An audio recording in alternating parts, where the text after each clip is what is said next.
વડોદરામાં મકરપુરા વિસ્તારમાં આવી ચડ્યો મગર। હાઈસ્પીડ ટ્રેન પ્રોજેક્ટની સાઇટ પર દેખાયો મહાકાય મગર। કામના સ્થળે મહાકાય મગર જોઈને કર્મચારીઓ પણ ફફડ્યા હતા।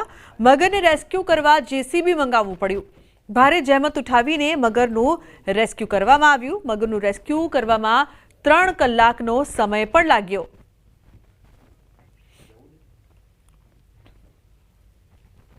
मगर अंदाजे 6-6.5 फूटनो छे। आ मगरने 1.5 થી 2 કલાકની જહેમત હતી, કેમ કે કિચડવાળું પાણી હતું, 25 ફૂટ ઊંડા, અને પછી કે મગરને બહાર લાવવા માટે હાઇડ્રાનો જે પ્રયોગ કર્યો છે કે જેથી કરીને અમે લોકો ઇઝીલી એને ઉપર લાવી શકે, કારણ કે 6 ફૂટના મગરને ઉપર લાવવું બહુ જ અઘરું હતું અમારે, એટલે અમે લોકોએ હાઇડ્રાનો જે છે મદદ લીધી હતી। સાબરકાંઠાના મજરા ગામમાં જૂથ અથડામણની ઘટના બની છે। જૂની અદાવતને લઈને 2 જૂથ વચ્ચે પથ્થરમારો થયો। ઘટનામાં 8 લોકોને ઈજા પહોંચી છે। પોલીસે 25 થી 30 લોકોને કર્યા છે રાઉન્ડ અપ। ગરબાના આયોજનને લઈને થઈ હતી બબાલ। દિવાળીને લઈને ગરબાનું આયોજન કરાયું હતું। ગામમાં ચુસ્ત પોલીસ બંદોબસ્ત પણ ગોઠવાયો છે। પોલીસે 110 લોકો સામે ફરિયાદ નોંધી છે।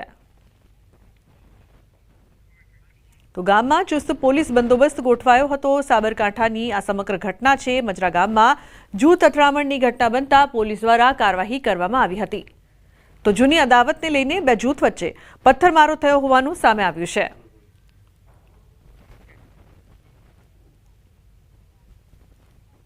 ભૈરવનાથ મંદિર છે ત્યાં ગામમાં, એનો વહીવટ ગયા વર્ષ સુધી એક જૂથ કરતું હતું।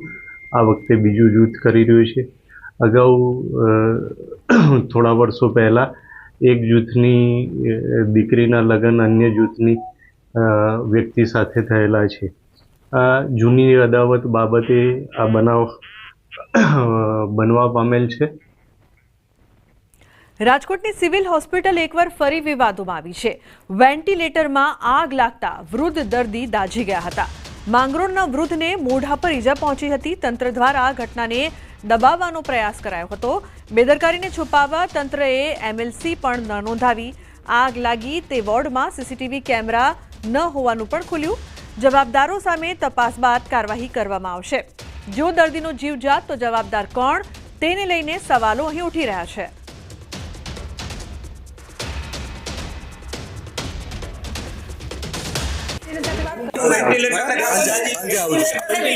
તમને જવાબ આપશે। સાંજે ઓફિસમાં આવો। સિવિલ દ્વારા કરવામાં આવ્યો છે। દર્દીનું મોત થાય તો જવાબદાર કોણ છે? તમે સાંજે આવશો ને, આપણે બધું